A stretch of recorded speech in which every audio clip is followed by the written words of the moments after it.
Yeah, sounds good.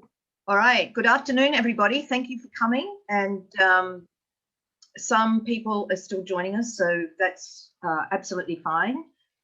What I'm going to do is introduce you to Sita in just a moment. But what I wanted to do is just let you know that Sita's also going to be available for questions. So please use the chat in order to do that.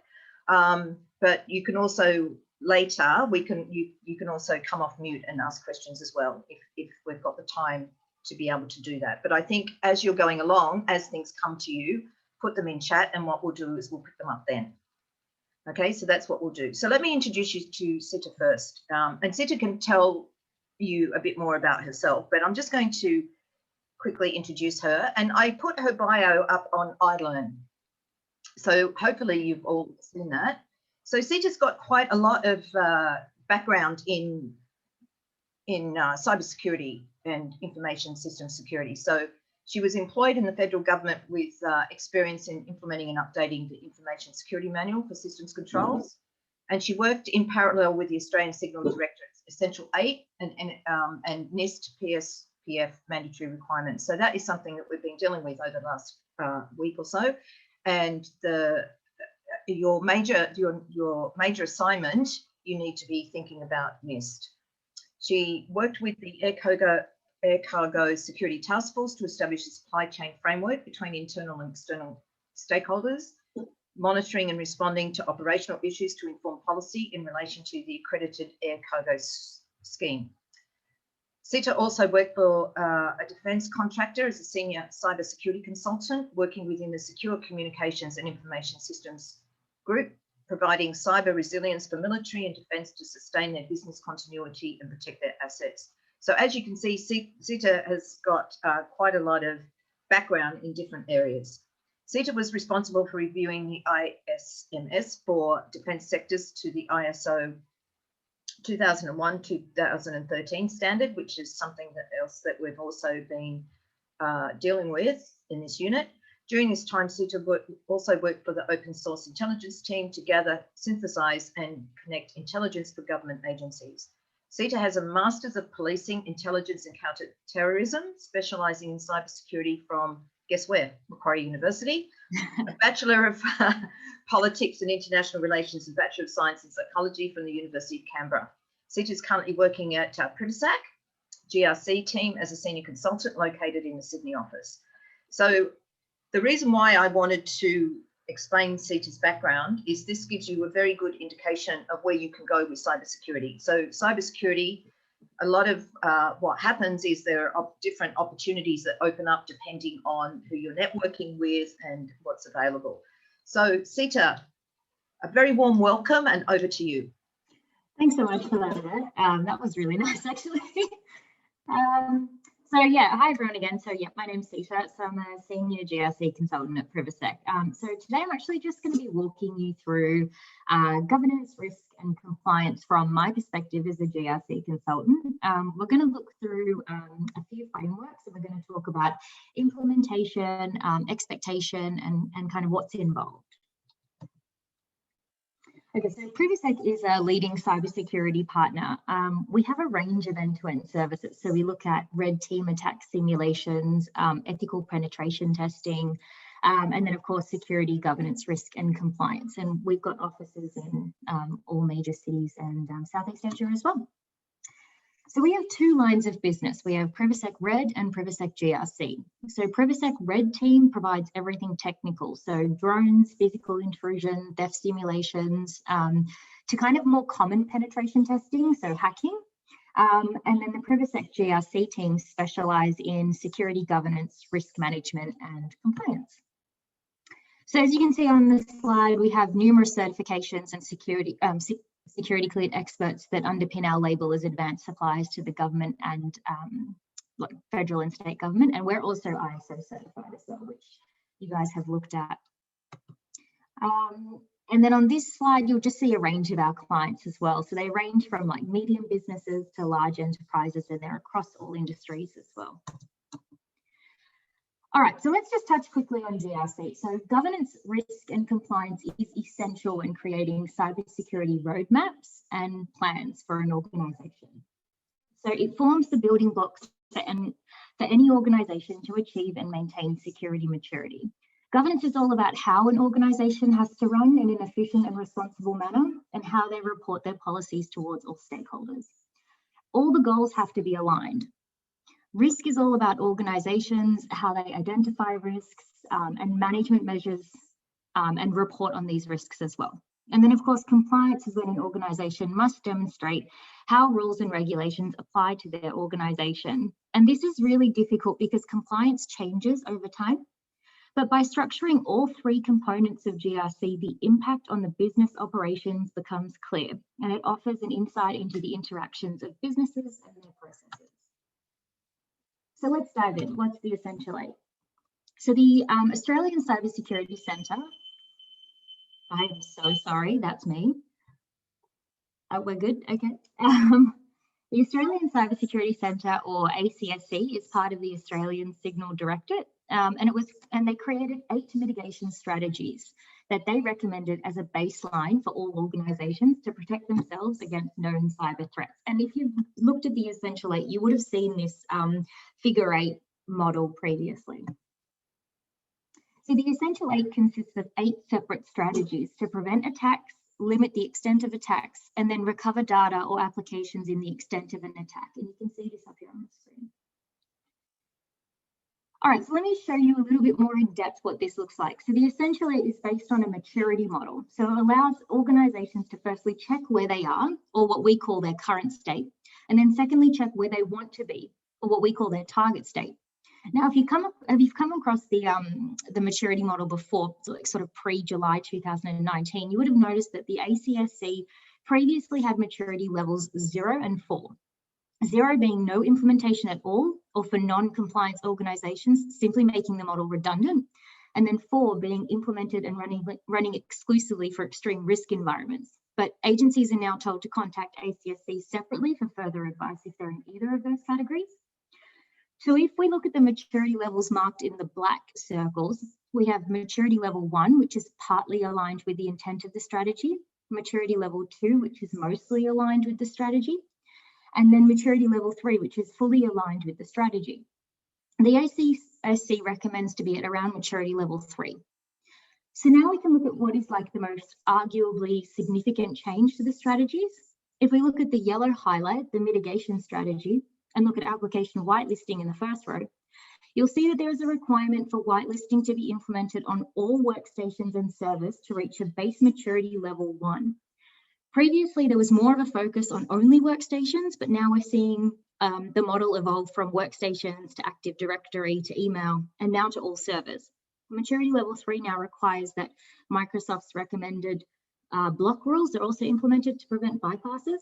So at Privasec, if I had a client that was looking at adhering to the Essential 8, in particular application whitelisting, I would say that by looking at their environment, the client has implemented whitelisting, but it's not rolled onto all servers. Therefore, they're sitting at maturity level 1.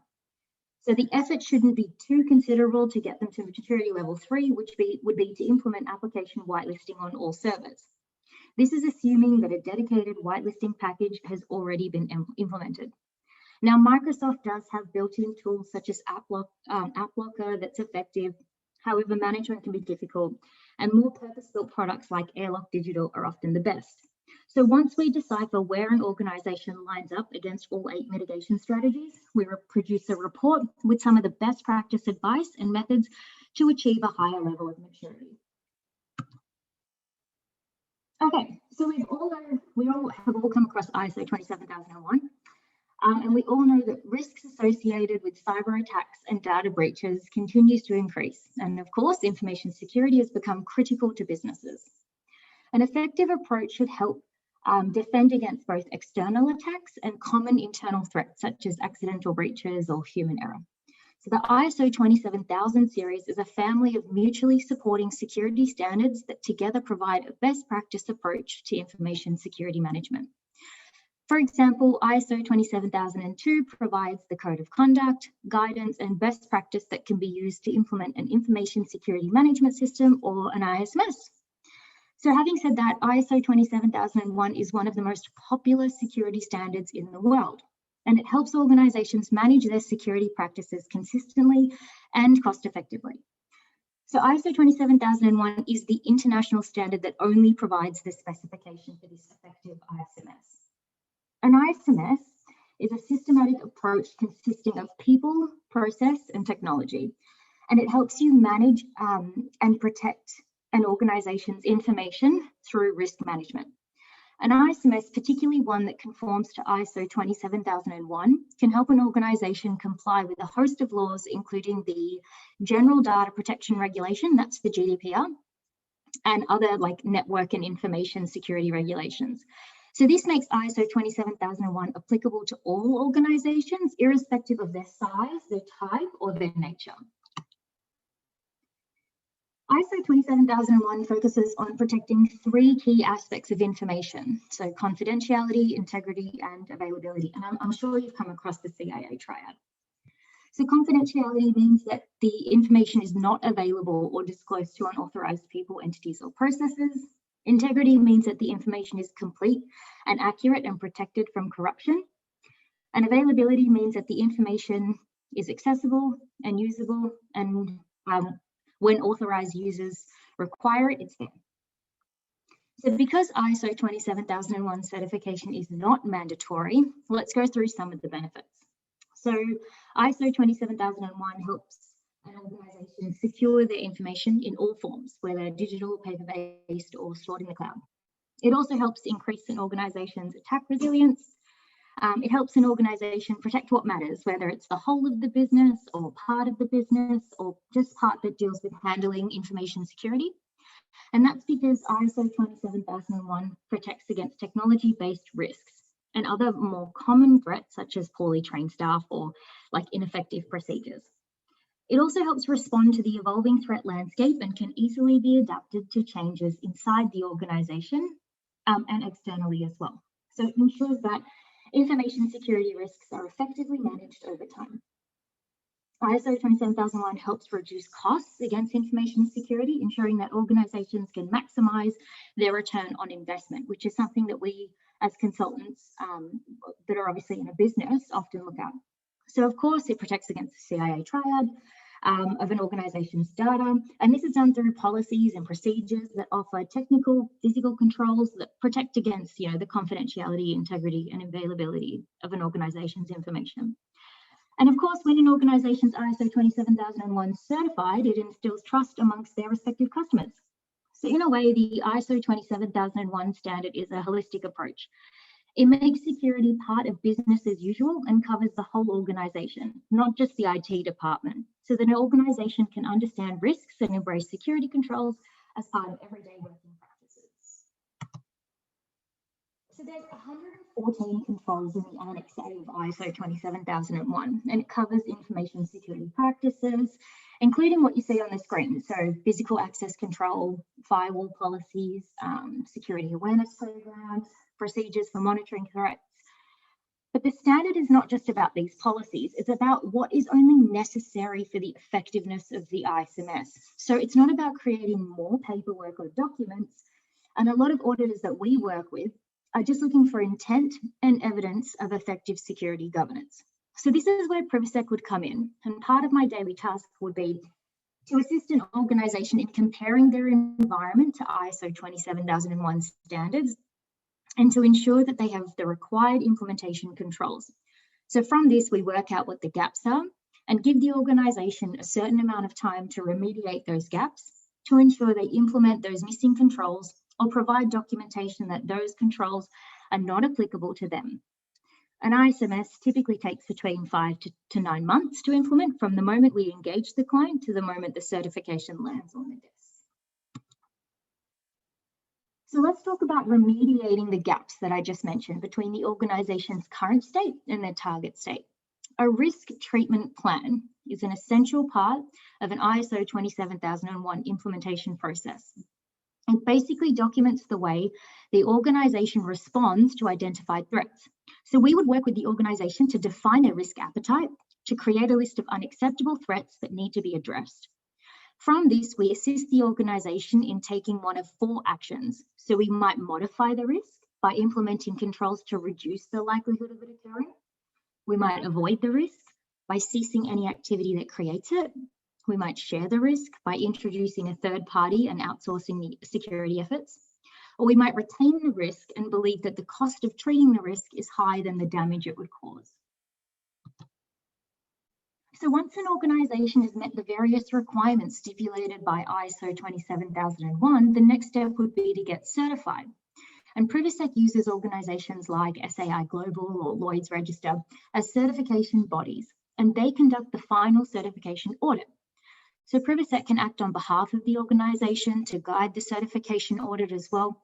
But basically, this final check ensures that the organisation's ISMS conforms to the requirements of ISO 27001. And if the auditor is satisfied with what they see, the organisation will receive a certificate like the one on the screen. Okay, so moving along, what's an Irap assessment? So government agencies and private sector organisations handling Australian government information are required to comply with the ISM, which is the Information Security Manual. So having said that, ICT and cloud providers working with the Australian government must comply with the ISM. Now, if an organisation is willing to comply to the ISM, they require services of an Irap assessor. An Irap stands for Information Security Registered Assessors Program. Again, the Irap program is an initiative of the ASD, and this was done through the ACSC. At Privasec, the Irap assessors are also security cleared because they're handling government information. So Irap assessments are optional, but they're highly encouraged. And I would say the rationale for an Irap assessment being conducted, especially for a system upgrade or for building a new system, is ever present, given the government departments tend to hold a lot of personal sensitive information and their services are critical to citizens. And as we know, there's been a history of attacks on government departments and servers. So why conduct an Irap assessment? Cybersecurity and information security are top national security priorities for government. And this is to prevent cyber intrusions on government systems, critical infrastructure, and other information networks that could threaten Australia's national security and national interests. Government agencies and commercial ICT systems, cloud providers, networks, and gateways that process or store government information are required to achieve and maintain Australian government security accreditation by demonstrating compliance with the ISM. So if we have a client that is looking to get Irap assessed, they would come to us because we have the qualifications and experience in ICT, security assessments, and risk management, along with the detailed knowledge of Australian government security compliance requirements. There are different types of Irap assessment. So the first one would be like an assessment for a company that provides an on-premise solution with products or services consumed by the Australian government. The second one would be cloud security assessment, which is for companies that provides cloud services to the Australian government. And the third one would be a hybrid with both public and on-premise networks, which would be for a company that uses cloud service provider at the infrastructure level and uses their own internal systems as well. We know what report to write when we understand the scope of the requirements that the client has. So the process for an Irap assessment might look something like this. In stage 1, we confirm the design of the controls and make sure that they're effective. So we review the architecture of the environment and scope, confirm what controls are applicable, what's not applicable. We review all the available documentation from the client, including all their policies and procedures. And we produce this flashy gap assessment in the form of a spreadsheet, which is called a statement of applicability, which has all the ISM controls and details the type of activities the client needs to undertake to get ready for stage 2. And I'll show you what that looks like in a moment. In stage 2, we conduct an even deeper security assessment, focusing now on evidence of compliance. We also conduct a site visit, we interview key security personnel, we investigate implementation of security controls, and we look at relevant certifications or waivers. And of course, we make sure these gaps that I was talking about in stage 1 are now closed off. So this is what I mentioned before. This is part of a statement of applicability that would be issued in stage 1 of an Irap assessment. So this includes the cloud service controls. So just to show you, on the left is the control number, which is the identifier, then the description of the control, and then upon assessment with the client, we look at if the control was assessed as effective, not applicable, alternate control. And then we write a corresponding compliance statement and include where we found that evidence. For example, what policy or procedure was noted to have contained that evidence. And after we close off stage 2, we make a final report of areas of compliance and non-compliance, and we issue a certification recommendation. So moving along, we've got SOC. So SOC stands for System and Organization Controls, and it was designed by the AICPA, which is the American Institute of Certified Public Accountants. Now, there are 3 different types of SOC reports. We've got SOC 1, SOC 2, and SOC 3, and today we're just going to go through SOC 2. SOC 2 is the reporting standard used to describe how an organization designs and operates its controls. So the controls are described in the framework most commonly known as the TSC, the Trust Services Criteria. The service organization evaluates the suitability of design and operating effectiveness of the controls stated in the description to provide reasonable assurance that its service commitments and system requirements were achieved based on the TSC. And it's relevant to the trust service categories that are within the specific type of examination.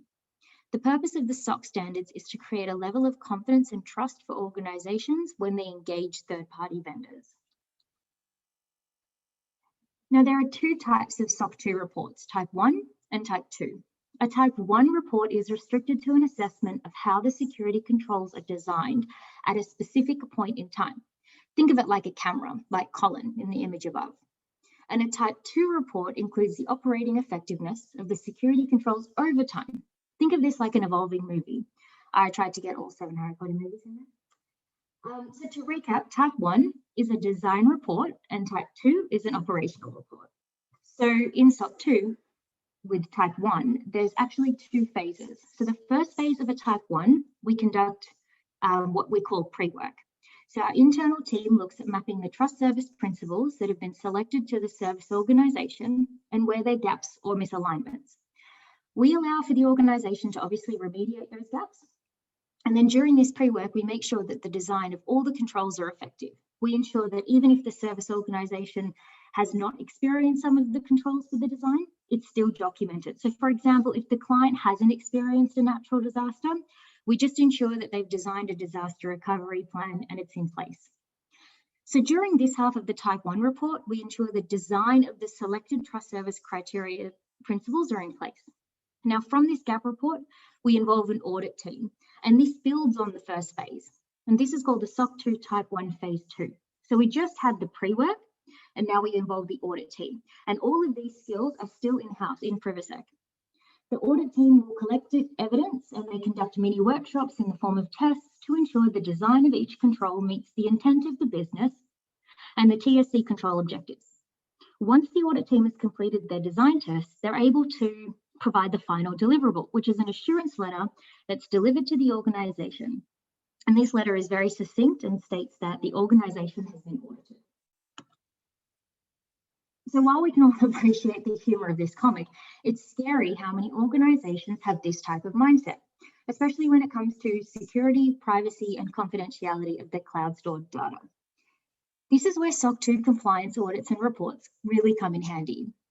So who gets a SOC report? The service organization. So an entity that provides services to a customer that consumes these services. Why do service organizations need SOC examinations? To provide comfort to the user organizations about the processes relevant to the controls of the service organization. And who uses the SOC report? The organizations, their management, auditors, stakeholders, particularly key stakeholders that are curious about the processes within that service organization. SOC 2 reports, like I mentioned, have to be geared towards this trust service criteria. Now, within the trust service criteria, you've got 5 main principles. So you have security, confidentiality, availability, processing integrity, and privacy, principles which you have probably come across before in your studies. SOC 2 doesn't have to address all 5. It can address any from 1 to 5, but it's important to always address security. There are flavors of the other 4 within the security principle. So with SOC 2 reporting, we are really looking at examinations that are focused on service organizations that provide other administrative services or support services, or like data hosting or software as a service, or things that are more operational in nature. So after the SOC 2 Type 1 design effectiveness audit is complete, the organisation waits around 12 months to allow for operation. The purpose of allowing for operation is to ensure that the design of the organisation of their controls is working effectively within their environment. And this also allows for any ineffective processes in place to be remediated. And once this period of operation has passed, we jump to initiate the process for a SOC 2 Type 2 report. Now, a Type 2 report is an operational effectiveness report building on Type 1. And the purpose of this report is to capture how well the company safeguards customer data and how well the implemented controls are operating. The report itself would cover the selected TSC principles from the original SOC 2 Type 1 report.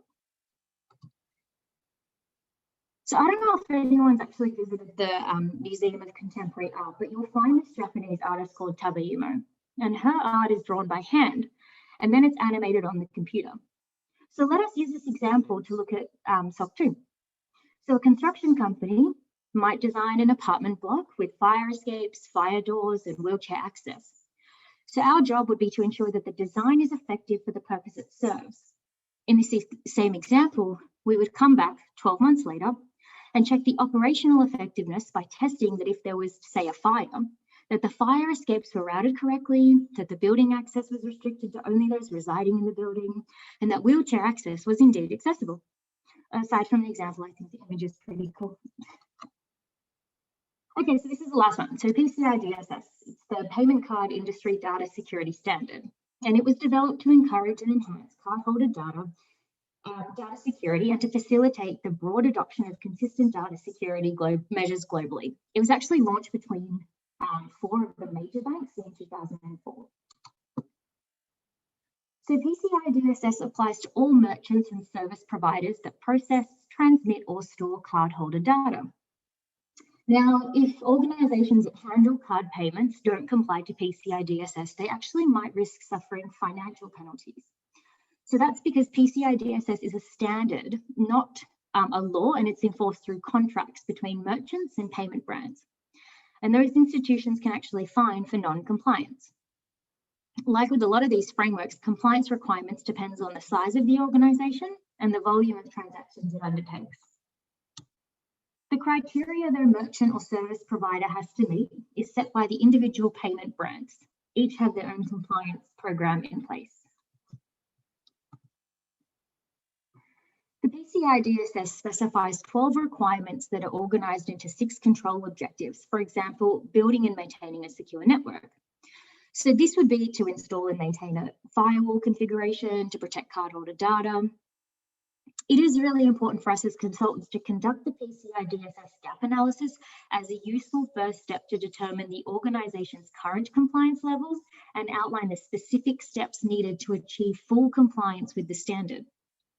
Some of the steps that we might take include on-site interviews with key staff. We might assess the system in scope, the different components, the configurations, and look at the physical and logical data flow analysis. The organisation needs to determine whether they want to submit a self-assessment questionnaire or a report on compliance.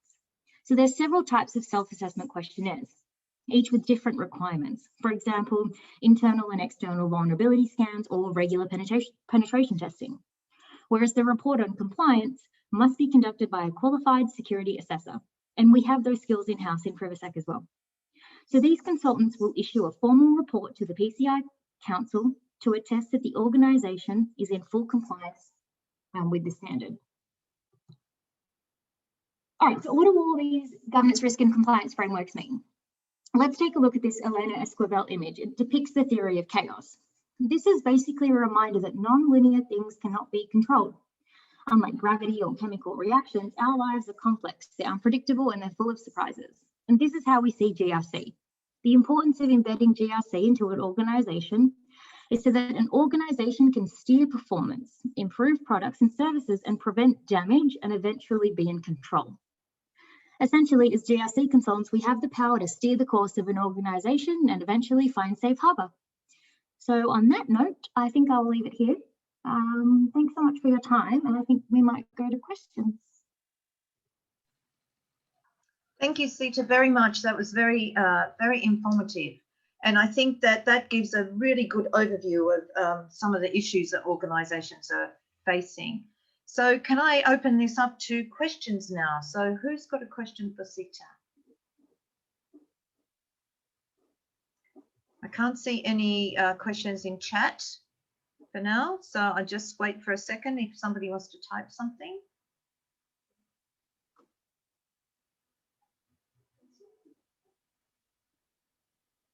I have a question, Sita, while we're waiting. In terms of there's quite a lot of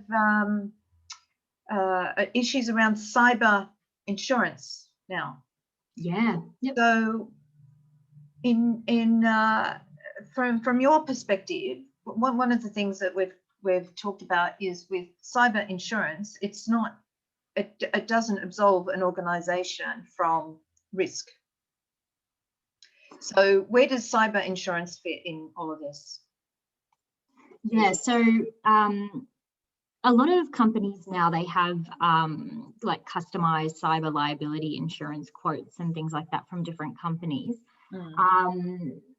But for us, it's supposed to cover financial loss in particular when there's like a cyber event or a cyber attack. But the policy for cyber insurance is quite broad, and it usually just covers like liability, internal financial loss, and like business interruption. But as consultants, we don't provide any as GRC consultants, we don't provide any kind of insurance policies or things like that. But we like to ensure that the client has some kind of incident response process. So, that would cover any sort of emergency incident responses or disaster recovery or something like that. So there's a few different policies that we put in place to make sure that those measures are taken into account. Another one is like a business continuity plan. Yes. So, yeah. Okay, there's a question here from Joel. He says, Sita, with regard to your experience, what would be your advice for aspiring cybersecurity consultants? Yeah, that's a really good question. So my advice is, and just as a blanket rule or just as a blanket piece of advice to you, is try and get as many, try and get as much conversations in as possible with different people. Definitely open up your network more. It's good to have qualifications, but cyber is always so evolving that it's good to branch out, talk to other people, find out what risks and what businesses are looking at the moment. So don't just restrict yourself to textbooks and things like that. Try and go out there and network more and broaden your LinkedIn link, your networks. Yeah. Yeah, that's right. And I think the point too, Sita, is that because this is such an evolving area, one of the key, it's good to have the technical capability, but understanding the business risk is really important. Yeah, and I think that's why this particular image, it really resonates with us GRC consultants, because it really is the building block of a lot of organisations.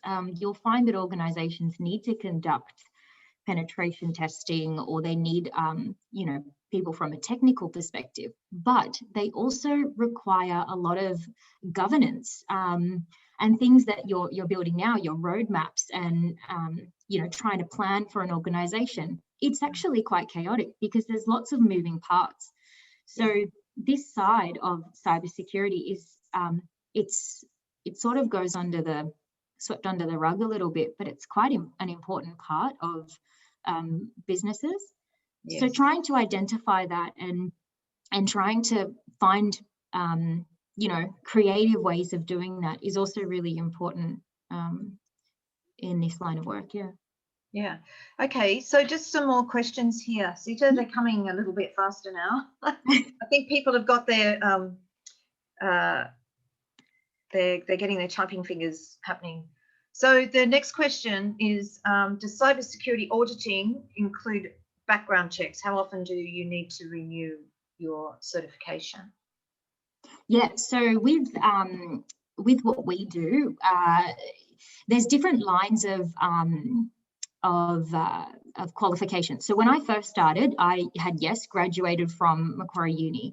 The way I jumped into this was I networked, and I will tell you that the power of networking and knowing people and talking to people is very it triumphs anything that I've ever seen before. It's very important to open your network. So in terms of what I did was I had my academic qualifications, and then I jumped into something called CISM. CISM, Certified Information Security Manager. And as students, I will tell you it is worth your while looking at, because you need to study. And when you've jumped out of studying for a long time and then you go back into studying, it's really hard.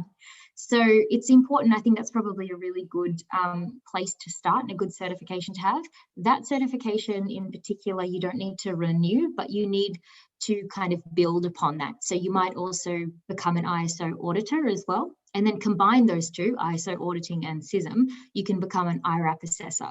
An Irap assessor is also a skill that is very sought after in this environment, because there's not very many Irap assessors in even New South Wales or Australia more broadly.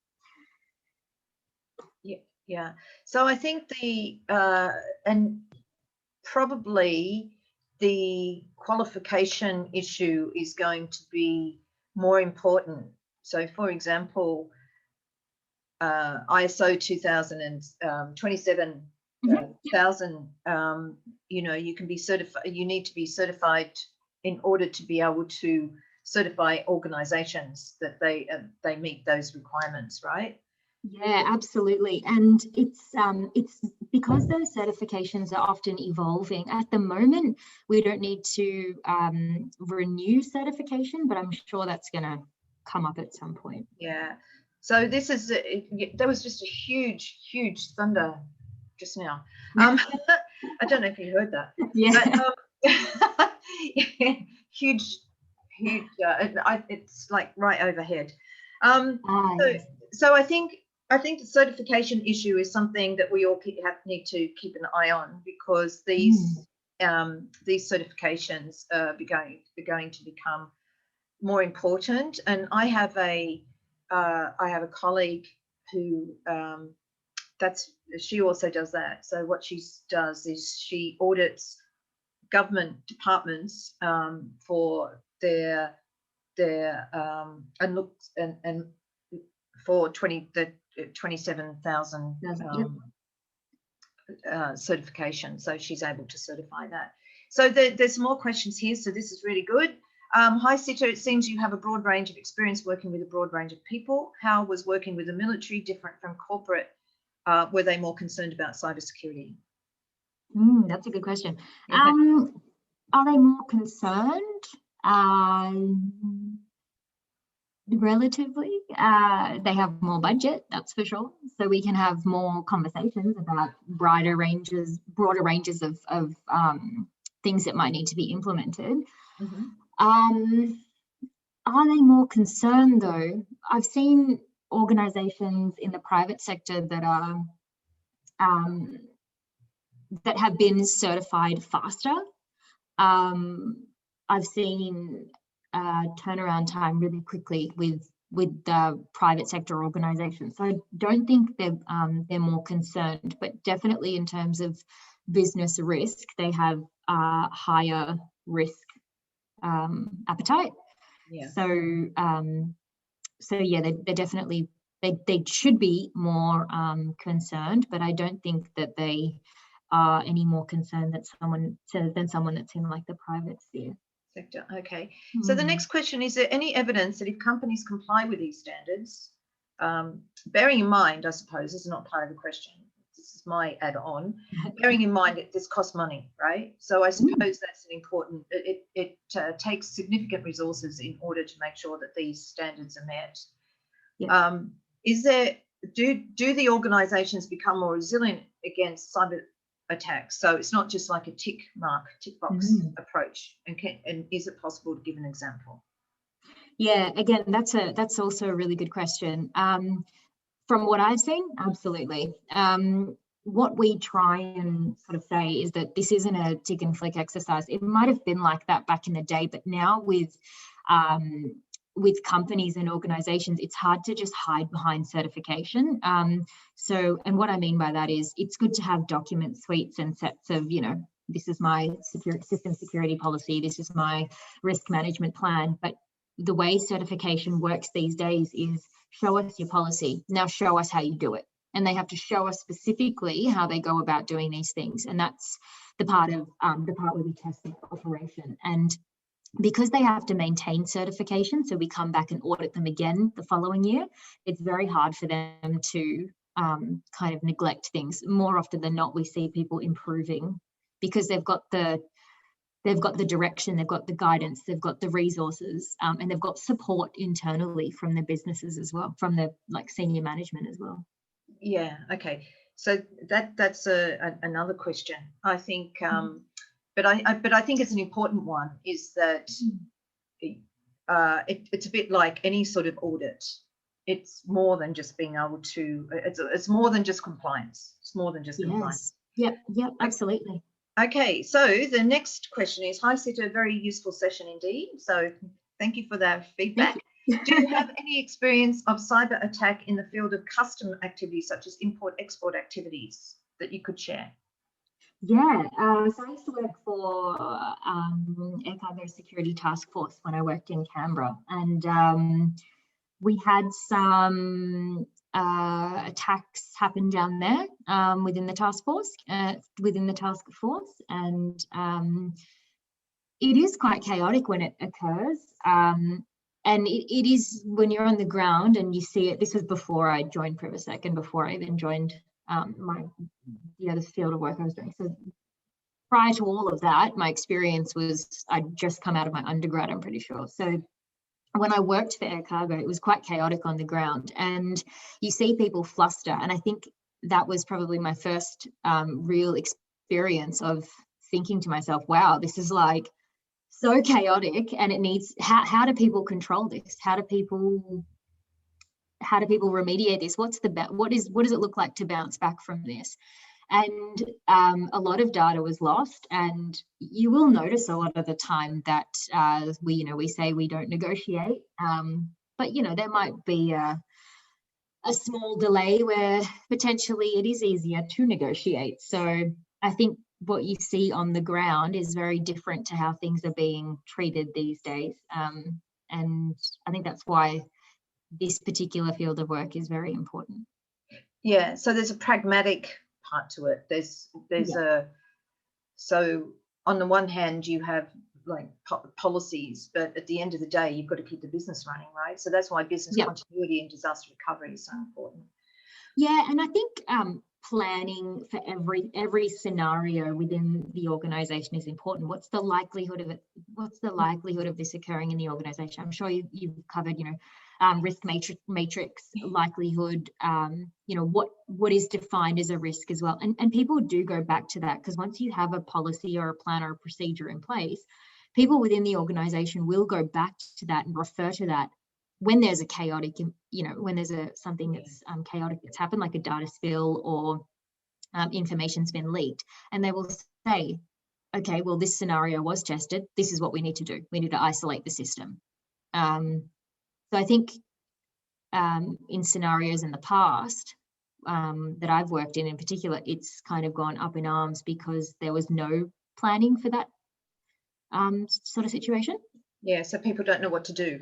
Yeah. Or who's responsible, I suppose. That's part of the issue too, isn't it? So who's accountable and responsible for managing the situation? Exactly. Yep.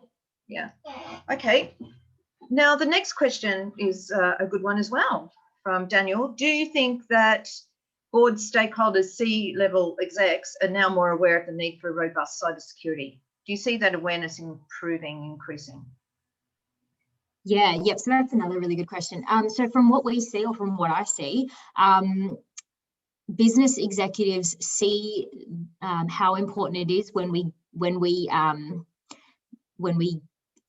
basically starting work with the organization. I think that when we start to talk to the head of security, or the CISO, which is the Chief Information Security Officer, who's usually the head of the delivery, and they realize how important this is, that is when it kind of sends a signal to them where they're like, wow, this is important.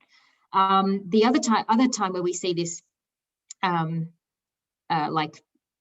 of gaining more backing, I guess you could say, is when an actual event happens within an organization and they say, okay, we need to get some people on board to work out how to remediate this. And at that point, it's past prevention and detection. It's like a responding kind of situation. So that's probably where we see it the most. And then I think another part of that as well would be when we try and explain to people that whilst things like penetration testing and ethical hacking are important, it's really good to make sure that you've got governance in there, and that you know how to govern all these things. And whilst, it's good to have testing done, what does this mean? What does all these tests mean? What does it mean for your organization? How do we interpret all of that to make sense within the organization? So that's also really important. Yeah, and how does that inform strategy and policy? Yeah, yep, yeah, exactly. Yeah, okay. So the next question is, in terms of dealing with growing trends of insider threats, it seems just having knowledge of technology can't help too much in this area. How do they handle this kind of problem, especially for an external auditor? They have little knowledge about employees. Yeah, so with the technology side of things, I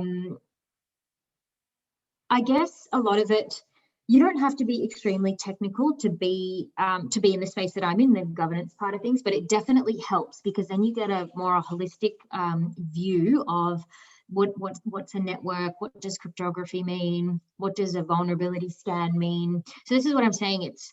It's definitely good to have the academic side of things, but it's also good to go beyond that and have a look at some of these standards, and then specifically identify words in there where you're like, oh, I'm not really sure what this means, and then actually go about and work out what exactly that means and what that means for an organization. So it's definitely good to go through that. And there was a second part of that question as well. About an external auditor. So the question is about, especially for an external auditor, if they have little knowledge about employees. And I suppose that goes back to one of the things that I've said is the technology side of things is really important, but it's more of a hygiene factor. You need to have it. It's really important you have that. But the people side of things is much more nuanced, and that was like that slide actually, you had with Dave. Dave. Yeah, well, on that as well, like we do find that internal threats I'm sure everyone has seen movies and things like that where they not fabricate, but you understand the concept of what an insider threat looks like. And I think that is quite true. You do see a lot of the time, and it can happen very like people are quite naive and they don't realize it as well, but the taking of information security happens on a daily basis. And if you think about it, how many people leave jobs and they take files, or they take equipment, or they take USBs, and they're full of information that they think might help them in the next role, and it's just left with them, or paperwork, they take it home, things like that. So yeah. But sometimes it's even things like organisations not having good HR processes. So when somebody leaves an organisation, they don't take their security passes and their email off them straight away. So that leaves a window of opportunity for. You can always get back in. And I think that's why when we cover off things like HR policies, or confidentiality of information, and background checks and things like that on an employee, it is important to cover those parts, like HR and people parts of an organization as well, because they very much also do build part of the building blocks for governance, risk and compliance. Yeah, absolutely. Okay, so the next question is from Phil. He said, I remember seeing a recent report that identified that the majority of government entities were at maturity level 1. How do you find the general level of private sector entities compared to the public sector? More or less the same. Okay. More or less the same. Because I think, like what I was saying before, I think people tend to come to us when their maturity is quite low or when something happens.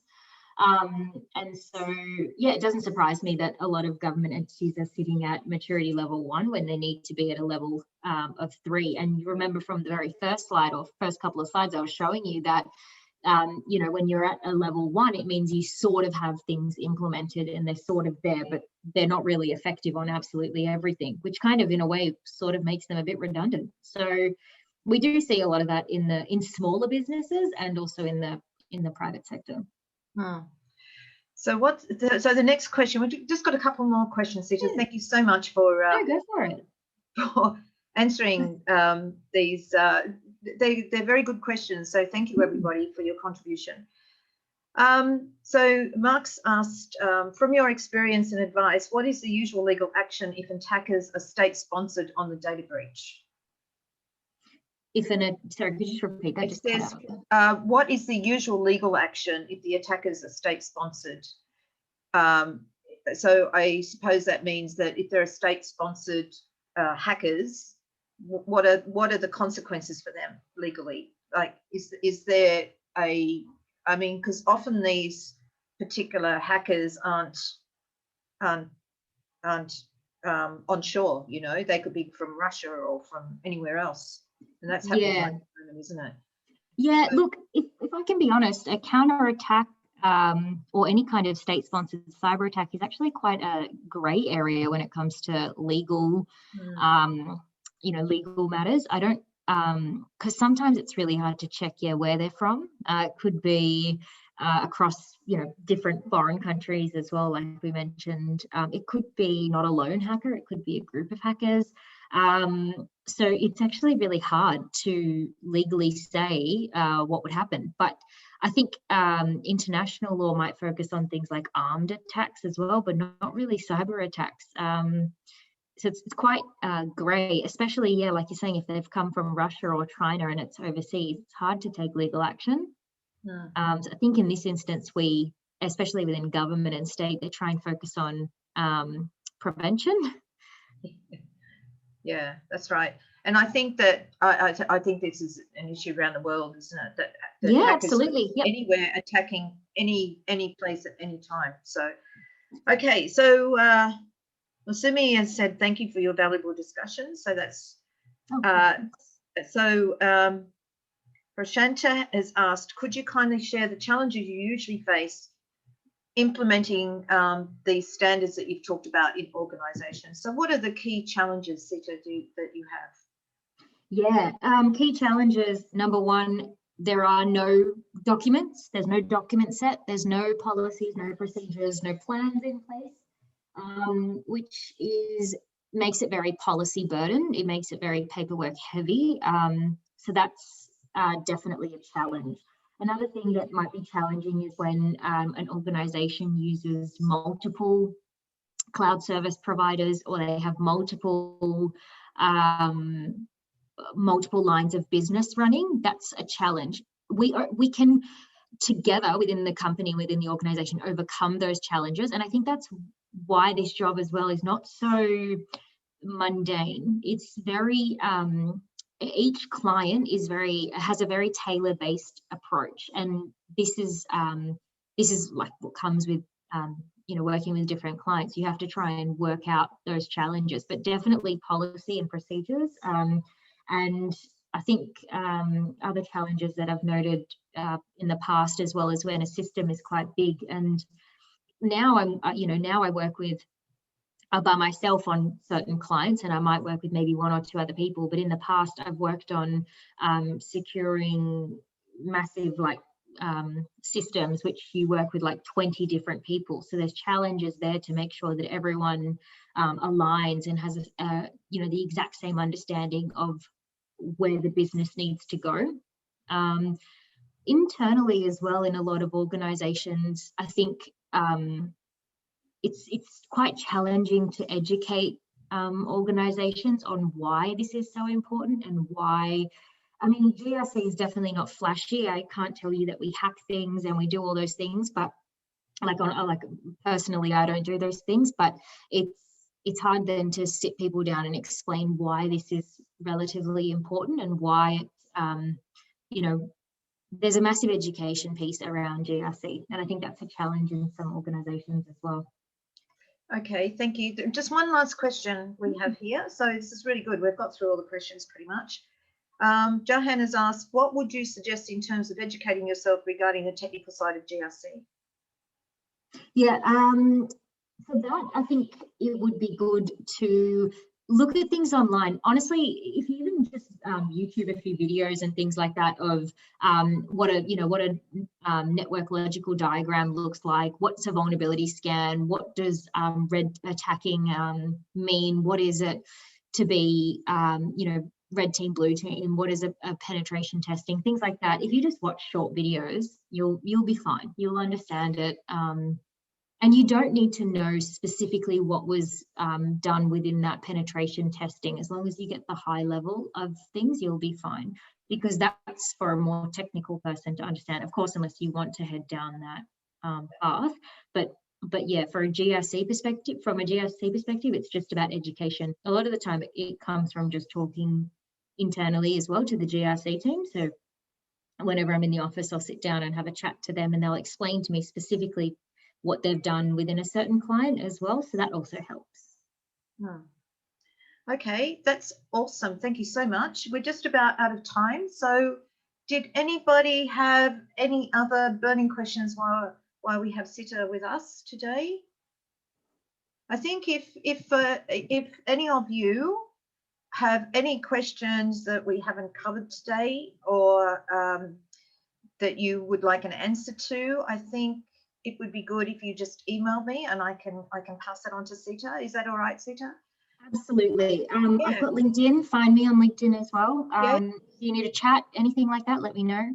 Privasec is also launching a internship, which will be in the form of like a mentorship. We're just finalising the program outline, but definitely look out for that on our website. And that might be something that if you're curious about this sort of stuff and you're interested in what I was talking about, maybe look at, potentially applying for that, and yeah, reach out to me, because I would love to hear from students. I would love to get involved and know how you're tracking with your assessments and things like that. So yeah, let me know. Fantastic, thank you so much. And yes, there's some questions here about LinkedIn, so link up with Sita, no problem at all.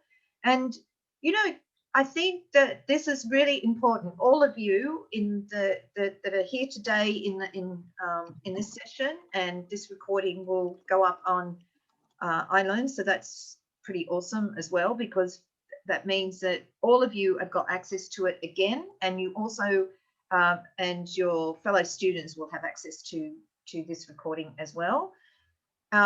But this is a very good way of networking. And as Sita has said several times throughout the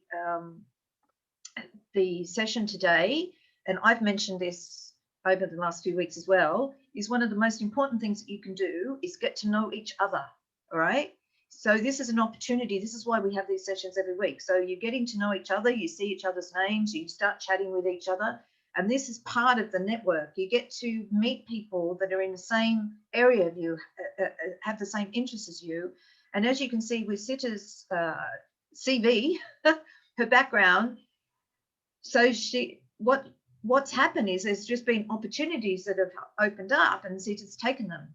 And this is what happens, is you put yourself in a position where you have got the education and the background and possibly the certifications if you need those, but you can always do those. Those certifications are not so difficult, but having this underpinning understanding of what these standards are and what governance is, and the ethical issues that we talk about in this particular unit is really, really valuable. Organizations are going to need this knowledge that you all have, and it's going to become more important, not less, more important. So this is why having these opportunities is really important. So definitely reach out to Sita, because I think that this is a really good opportunity for you to see where your cybersecurity career could go, if that's something that you wanted to do. All right. Okay. So thank you, everybody. I'm going to leave it there. Sita, I just wanted to say once again, thank you so much. Really, really appreciate your time today. Thank you. I hope everybody here got something out of it. I know I did. You know, I learn something every week, every day. I learn something new. Good. But that's what this is all about, right? This is a very fast-moving area, very fast-moving.